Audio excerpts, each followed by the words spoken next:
The Harry Potter films created a magical universe that touched the hearts of millions, but behind the spellbinding performances are real people whose stories didn't always have happy endings. In this video, we pay tribute to the talented actors from the Harry Potter franchise who have tragically passed away.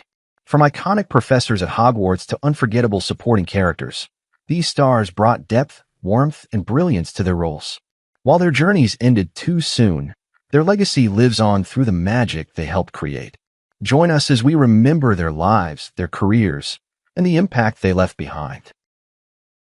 Richard Harris was born on October 1, 1930, and played Albus Dumbledore in 2001 at the age of 71. As the first incarnation of Dumbledore, Harris brought a blend of serenity and theatrical gravitas that helped define the early tone of the Harry Potter saga.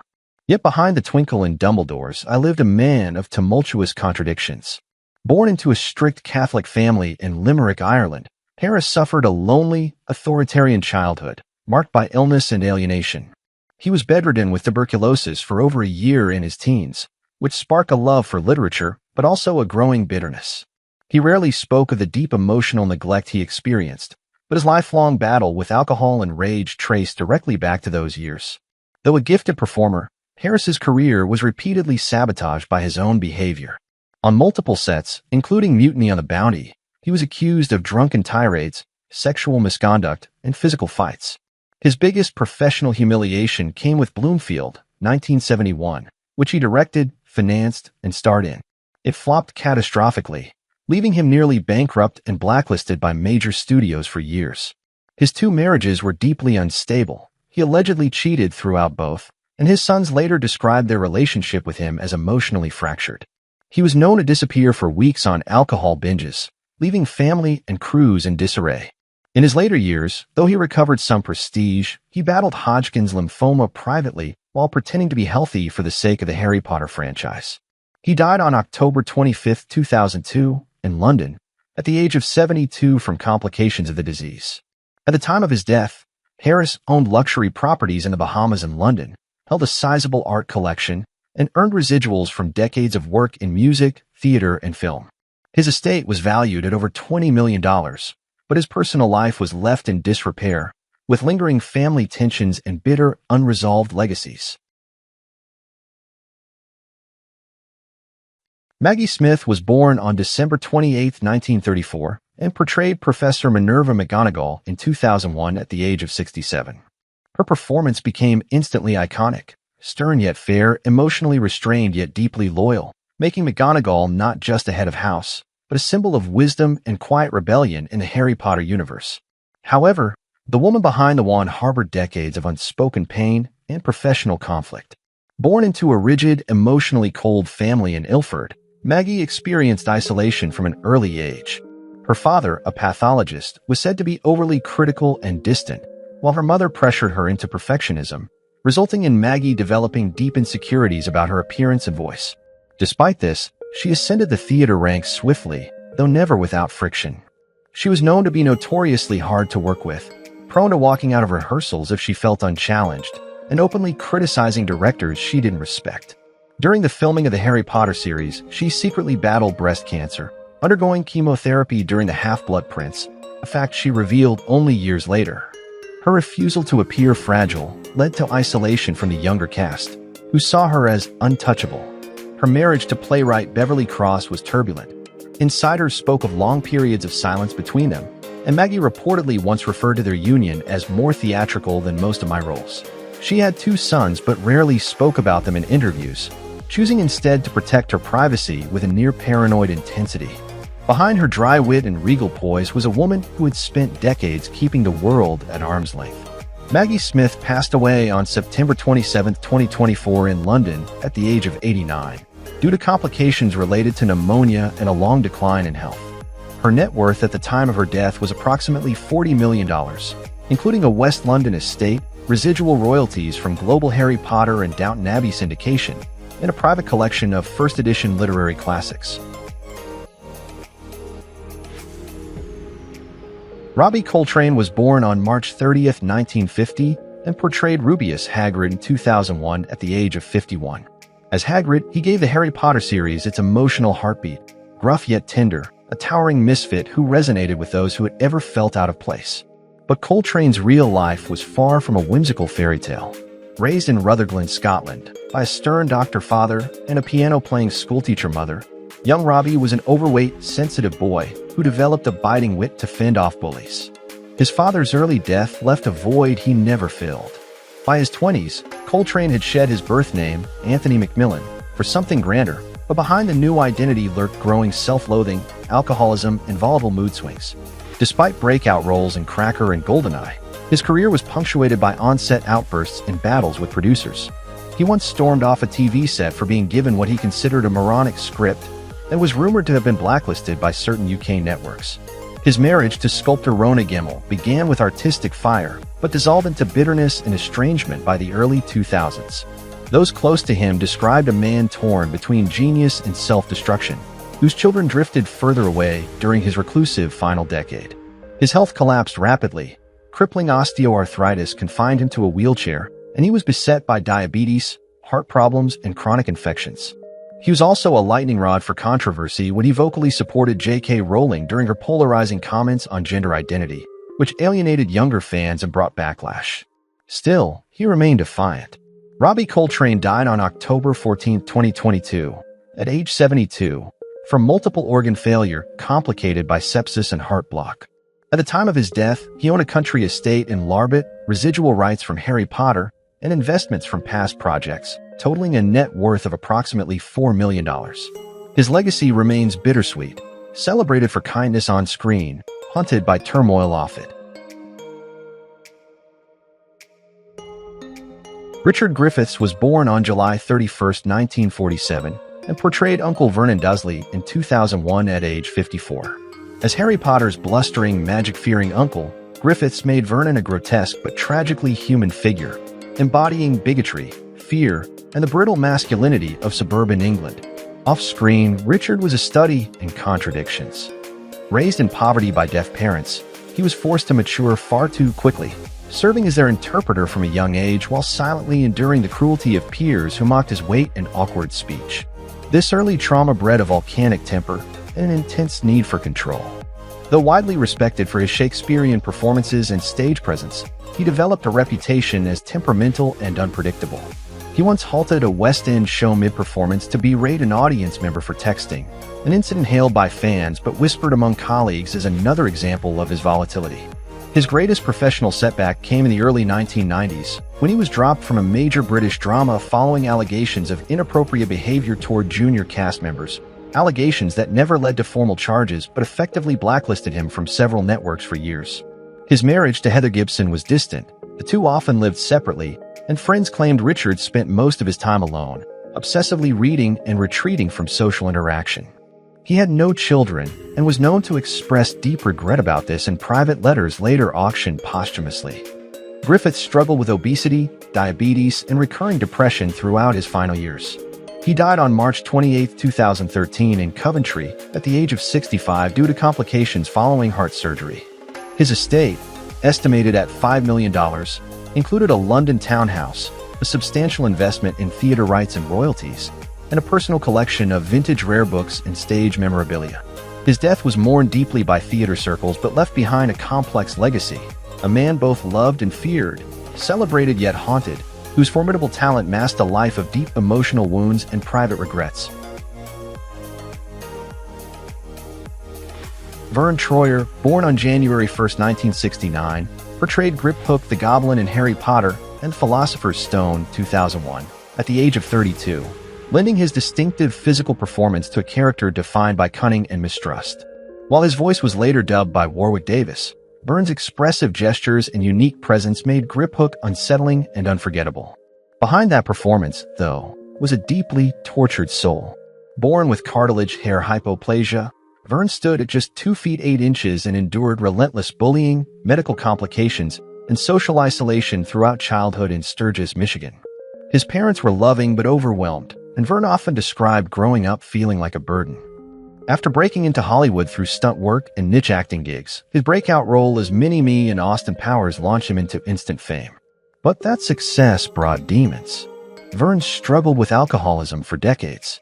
He was hospitalized multiple times for alcohol poisoning, and was known to drink until unconscious, sometimes being found passed out in public or in hotel corridors. In 2008, he became embroiled in a major scandal when an explicit sex tape with an ex-girlfriend was leaked, sparking legal battles and tabloid frenzy. His relationships were volatile, with frequent breakups and lawsuits. He was once sued for domestic violence, though the case was later dropped.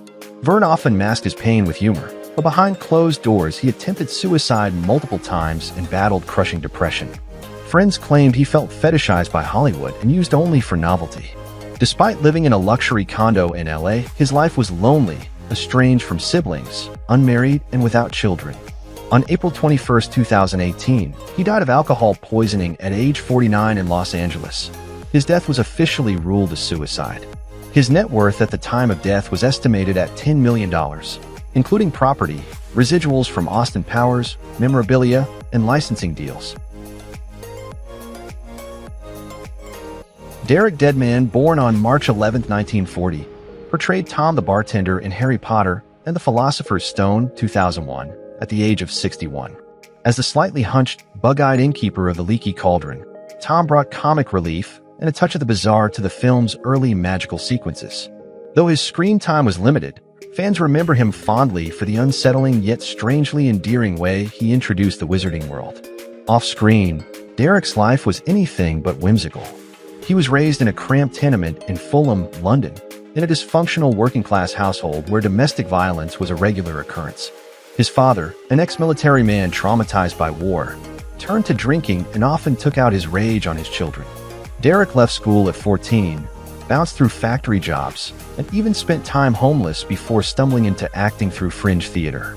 While he built a reputation as a go-to-character actor in the 1970s and 80s, appearing in Time Bandits, Doctor Who, and Never Say Never Again, he never broke out of the minor role circuit. His career stalled after he was quietly blackballed by several studios following an altercation with a producer on a BBC shoot, an incident that allegedly involved threats and flying props. He was known in industry circles as difficult, with reports of erratic moods and compulsive gambling that drained his earnings. His marriage to a makeup artist ended in a bitter divorce, and his only son became estranged following allegations of emotional abuse. In the 1990s, disillusioned and financially depleted, Derek retired to a remote village in France, where locals described him as reclusive and rarely seen in public. He passed away on November 22, 2014 in Fresbec, France, due to complications from diabetes, age 74. At the time of his death, his assets were minimal: an old stone cottage, a modest pension, and sparse residuals from earlier roles, valued under $400,000. No will was publicly filed, and his legacy remains a quiet one: a life shaped by inner turmoil, a career built on the fringes, and a face fans recognize but rarely know. John Hurt was born on January 22, 1940, and portrayed Mr. Ollivander in 2001 at the age of 61. His version of the mysterious wandmaker was haunting and understated, with an otherworldly gravitas that immediately set him apart. Ollivander's cryptic lines and fragile demeanor resonated with audiences as a symbol of ancient wisdom and hidden power. Behind that eeriness, however, was a man who had endured a lifetime of internal chaos. Hurt was born into a strict Anglican household, his father a disciplinarian vicar, and his mother emotionally distant. He described his childhood as loveless, marked by alienation, and remembered being forbidden from pursuing the arts. Sent to boarding school, he suffered repeated physical and verbal abuse, and those early wounds led to a deep emotional repression that lingered throughout his life. Though celebrated for roles in The Elephant Man, Alien, and 1984, his career was anything but steady. He developed a reputation for being a tortured genius, brilliant on screen, but volatile behind the scenes. Hurt's drinking problem in the 1970s and 1980s nearly ruined him. He once showed up to a film set so intoxicated that he couldn't recite a single line, resulting in a public firing from a major BBC production. Directors whisper that he was brilliant but unmanageable. Married 4 times, his relationships were often short-lived and combustible. His third marriage ended in a messy public split, with his ex-wife accusing him of mental cruelty and gaslighting. He remained estranged from several stepchildren and admitted late in life that he had left a trail of broken people. The 2013 death of fellow actor and confidant Richard Griffiths left him devastated, contributing to a period of withdrawal and depression. In 2015, he was diagnosed with pancreatic cancer, which he concealed for months while continuing to act, refusing to show weakness. He died on January 25, 2017, at the age of 77 in Norfolk, England. His estate, valued at an estimated $25 million, included 2 countryside homes, a vast collection of rare books, paintings, and royalties from over 100 films. Leslie Phillips was born on April 20, 1924, and voiced the Sorting Hat in 2001 at the age of 77. His voice, silky and knowing, brought the magical artifact to life with a cheeky British wit that became instantly iconic. Though only heard and not seen, Phillips' contribution to Harry Potter was unforgettable, perfectly blending his decades-long persona with the mysterious, all-knowing presence of the hat. But the polished voice concealed a messy, deeply controversial private life. Phillips was raised in post-war poverty after his father died when he was just 11. His mother, unable to support the family, sent him to drama school through donations and small community grants.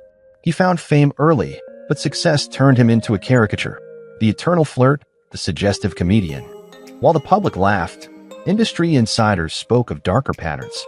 He was known to flirt aggressively with co-stars, even those decades younger, and one actress accused him of making repeated unwanted advances during a radio series in the 1970s, an accusation that was quickly buried by BBC executives. Throughout the 60s and 70s, his career floundered. He was typecast, rejected by serious directors, and by the 80s, seen as obsolete. He turned to voice work to maintain relevance.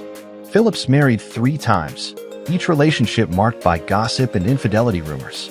His second wife accused him of being emotionally manipulative and abandoning their children for months at a time to chase women in the south of France. A paternity scandal in the late 1980s, though never confirmed, damaged his public image, and he spent years rebuilding his brand through light comedy and guest appearances. His final marriage to Zara Carr at age 89 stunned the public and estranged his children, who saw it as opportunistic. In his later years, Phillips battled memory loss and partial blindness, and by 2020, he had quietly retreated from public life. He died peacefully in his sleep on November 7, 2022, at the age of 98 in London. His estate, worth approximately $5 million, included a townhouse in Kensington, vintage cars, and earnings from Harry Potter, Carry On, and audiobook royalties. Sir Michael Gambon was born on October 19, 1940, and took on the role of Albus Dumbledore in Harry Potter and The Prisoner of Azkaban in 2004 at age 64, replacing the late Richard Harris. His portrayal of Dumbledore was forceful, unpredictable, and often controversial among fans, moving away from Harris's grandfatherly warmth towards something more enigmatic, even dangerous. Gambon's performance was polarizing but undeniably riveting. His real life, however, was equally complex. Born into a working-class Dublin family, his father abandoned them early, and young Michael learned to hide emotional pain behind a theatrical mask. He built a towering stage career and was knighted for his contributions to the arts, but his career was littered with sudden departures and rumors of feuds. He was famous for never reading full scripts and often clashed with directors. His biggest professional scandal came during a 2012 production of King Lear, where he forgot entire scenes and was accused of arrogance and unpreparedness, marking the beginning of his cognitive decline.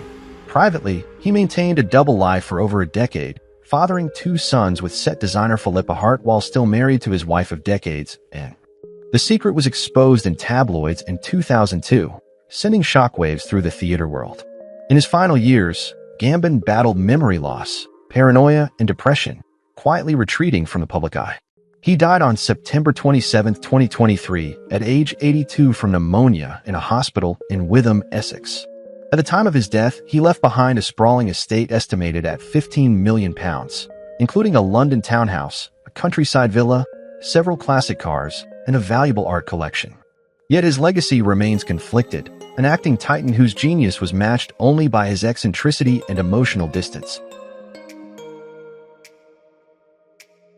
Robert Hardy was born on October 29, 1925, and played Cornelius Fudge in Harry Potter and the Chamber of Secrets in 2002 at the age of 77. As Fudge, Hardy captured the fragility of leadership in denial, a blustering minister incapable of confronting truth, whose cowardice helped Voldemort rise. Fans loathed the character, but admired Hardy's layered performance. Privately, however, Hardy's life was a complex blend of brilliance and quiet ruin. Though born into an upper-middle-class family, Hardy often spoke of his emotionally distant parents and the years of psychological pressure to follow a respectable path. His early success in All Creatures Great and Small brought fame, but he squandered opportunities with his perfectionism and refusal to follow direction, earning him the label of being unmanageable. A disastrous attempt at theater directing in the 1990s ended in financial disaster, with Hardy being sued by 2 actors for mental cruelty and breach of contract. His obsession with medieval warfare and archery became so consuming that he was often mocked by co-stars for being more committed to reenactments than rehearsals. Romantically, Hardy was married twice, both ending with allegations of infidelity and emotional abuse. His eldest son severed ties in the 2000s, accusing Hardy of being an actor even at home. The worst blow came when Hardy was removed from a high-profile Churchill biopic for being too mentally fragile to handle the script. He died on August 3, 2017 at age 91 at Denville Hall, a retirement home for actors, with an estate valued around £3.8 million, including a crumbling Oxfordshire estate, a rare longbow collection, and publishing royalties. His funeral was attended by only a few, and the drama of his family divisions overshadowed his quiet, scholarly legacy. Elizabeth Spriggs was born on September 18, 1929, and portrayed the Fat Lady in 2001 at age 72, bringing flamboyance and theatrical drama to the magical portrait guarding Gryffindor Tower. Though her screen time in Harry Potter and the Philosopher's Stone was brief, Spriggs' portrayal left a distinct impression: grandeur, exasperation, and unapologetic eccentricity. Behind the velvet gowns and operatic voice, however, lay a lifetime of unhealed wounds and quiet turmoil. Raised in the austerity of post-war Britain, Spriggs endured a cold, religious upbringing that discouraged emotional expression. Forced into marriage at 21 to a man she barely knew, she quickly found herself trapped in a loveless union that ended in divorce, an act frowned upon in 1950s England. She lost custody of her daughter and spoke little of her afterward, an omission that haunted her until her death. Fleeing her domestic life, she turned to acting as salvation, joining the Royal Shakespeare Company, where she built a formidable reputation but earned whispers of being difficult and unyielding. Known for perfectionism, she clashed with directors, once storming off stage mid-rehearsal during King Lear, citing creative suffocation. In the 80s, her film career stalled after being rejected from a lead BBC role. Rumors circulated that her refusal to play the media game and her growing health issues made her unbankable. Despite this, she remained devoted to the craft, even as it took a toll on her personal relationships. Her final years were spent in quiet Oxfordshire isolation, plagued by chronic illness and disappointed dreams. Elizabeth Spriggs died on July 2, 2008 in Oxford at age 78 from complications following surgery. Her estate was modest, estimated under $1 million, consisting mainly of her Oxford flat, a collection of annotated theater scripts, and personal letters never published. Though celebrated in acting circles, she remained largely unknown to mainstream audiences, leaving behind a legacy marked more by sacrifice and solitude than applause. Alan Rickman was born on February 21, 1946, and portrayed Professor Severus Snape in 2001 at the age of 55. As Snape, Rickman crafted one of the most complex characters in cinema: tormented, sarcastic, cruel yet ultimately tragic. His voice alone could silence a room, and his portrayal became iconic, making audiences weep for a man they had once feared. But Rickman's life was laced with quiet pain and iron discipline. Raised in a struggling household in Acton, West London, his father died of cancer when Alan was just 8, leaving the family in financial and emotional disarray. He rarely spoke of that loss, but friends say it fueled his intensity and obsession with control. Rickman trained at RADA, but success came late. He was in his 40s when Hollywood noticed him in Die Hard. Though often cast as villains, he loathed the typecasting, and behind the scenes, he fought studio executives over character nuance. He was notoriously private, often turning down interviews and red carpets. In his journals, published posthumously, he detailed his disillusionment with the film industry, frustrations with the Harry Potter scripts, and even moments of resentment toward the franchise that made him globally beloved. His personal life seemed stable, but was emotionally complex. He spent over 5 decades with Rima Horton before quietly marrying her in 2012, yet insiders noted long stretches of coldness and emotional distance. Rickman's perfectionism could border on arrogance. He demanded rewrites, rejected direction, and occasionally walked off set mid-shoot. His greatest professional disappointment was not being given the chance to direct more feature films. His efforts, like The Winter Guest, were critically praised but commercially overlooked. Diagnosed with pancreatic cancer in 2015, Rickman chose to keep it secret from nearly everyone, continuing to work through pain with signature resolve. He passed away on January 14, 2016, at the age of 69 in London. His assets included a townhouse in West London, valuable artwork, significant royalties from Harry Potter, and a meticulously managed estate valued at approximately $16 million. Alfred Burke was born on February 28, 1918, and portrayed Professor Armando Dipet in Harry Potter and the Chamber of Secrets in 2002 at the age of 84. As Dipet, Burke embodied the weary, outdated authority of a bygone Hogwarts, a figure whose wisdom felt diminished by age and irrelevance. His performance resonated as a subtle meditation on leadership in decline. But few knew that Burke himself carried the weight of a life marked by emotional isolation and personal loss. Raised in a working-class family during the Great Depression in Peckham, he experienced physical punishment from both parents and the nuns who taught him. Childhood trauma made him emotionally withdrawn for most of his adult life. He fled home at 15 and lived on the streets briefly, before finding refuge in theater. His career had moments of quiet acclaim, especially for public eye, but mainstream fame eluded him. After World War II, he was branded a coward for refusing to serve in the military, a label that followed him through much of the 50s and cost him multiple leading roles. Burke developed a reputation in the industry as difficult and intensely private, refusing interviews and walking out of rehearsals if he sensed intellectual dishonesty. His greatest heartbreak was being rejected from a BBC drama in the 1980s for being too obscure in appeal, which led him into a deep depression. He never married, had no children, and spent his final decades in solitude. When he died on February 16, 2011 at age 92 from a chest infection in a South London care facility, he left behind a modest estate, a rented one-bedroom flat, a dusty library of theater scripts, and an estimated £650,000 in residual income and savings. Though largely forgotten in Hollywood, Burke remains a cult icon among British stage purists, a tragic symbol of artistic brilliance sidelined by industry politics and emotional attachment. Simon Fisher Becker was born on November 25, 1961, and played the Fat Friar in Harry Potter and the Philosopher's Stone in 2001 at the age of 40.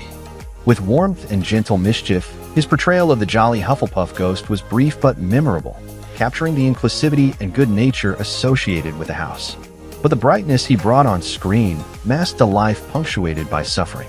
Born to a deeply conservative Catholic family, Simon endured both verbal and physical abuse as a child for his weight and sexuality.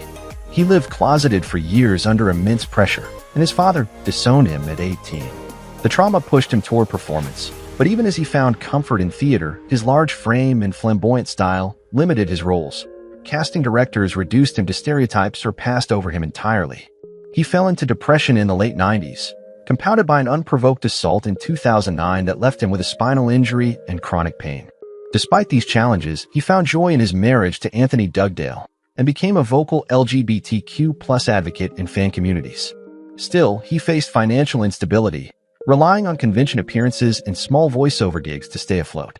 His most crushing career blow came in 2013, when he was dropped from a major TV role due to creative changes, a phrase he later admitted masked industry fat phobia. He died on March 9, 2025 at the age of 63 due to complications from respiratory failure, after years of battling declining health. His estate included a modest flat in London, personal memorabilia, and savings amounting to just over £900,000. Though his name rarely topped marquees, Fisher Becker remains beloved by fans for his courage, humor, and tireless work in championing visibility for marginalized performers. Terrence Baylor was born on January 24, 1930, and played the Bloody Baron in 2001 at the age of 71. As the ghostly Bloody Baron, Baylor was a spectral presence, haunting the halls of Hogwarts with a chilling stillness that gave younger viewers shivers. But the actor behind the ghost had lived most of his life in a kind of haunting obscurity. Born in Whanganui, New Zealand, Baylor's early years were marked by emotional absence and quiet struggle. His father died when Terrence was still a boy, and his mother, widowed and withdrawn, raised him in near silence. As a teenager, Baylor immersed himself in theater as a form of escape, but but he was often mocked for his soft voice and gaunt frame. When he relocated to the UK, he battled to find steady work, repeatedly cast aside for flashier names. Despite having roles in Life of Brian and Time Bandits, he was perennially in the shadow of his more famous collaborators. His quiet, introverted nature made him hard to read, and directors found him intensely internal, a quality that sometimes cost him roles. A major career disappointment came when he was quietly cut from a major 1980s BBC project after internal studio politics favored a younger actor. This left Baylor disillusioned, and he withdrew even further from the spotlight. Despite working for decades, he never earned enough to own grand homes or accumulate substantial wealth. He lived modestly in a small London flat filled with books, scripts, and photos from his Monty Python days. He never married, never had children, and rarely gave interviews. His final years were spent in near-total solitude, reportedly seen only by a few close friends and a niece who occasionally visited. He passed away on August 2, 2016, in London, at the age of 86. At the time of his death, his estate was modest, primarily consisting of personal savings, a small property, and residuals from decades of character work valued under $1 million. To this day, he remains a footnote to many, yet to those who knew him, he was a master of subtlety, an actor who gave everything and asked for nothing. Thank you for watching as we reflected on the lives and legacies of the actors from Harry Potter who are no longer with us. Their humor, charm, and unforgettable performances brought joy to millions and helped shape the show into a classic. While their journeys ended far too soon, their impact lives on through every scene, every laugh, and every memory they've left behind. As we honor their lives, we're reminded of how deeply television can touch our hearts. Join us next time as we look back at more stars who left us too soon, but whose stories continue to shine.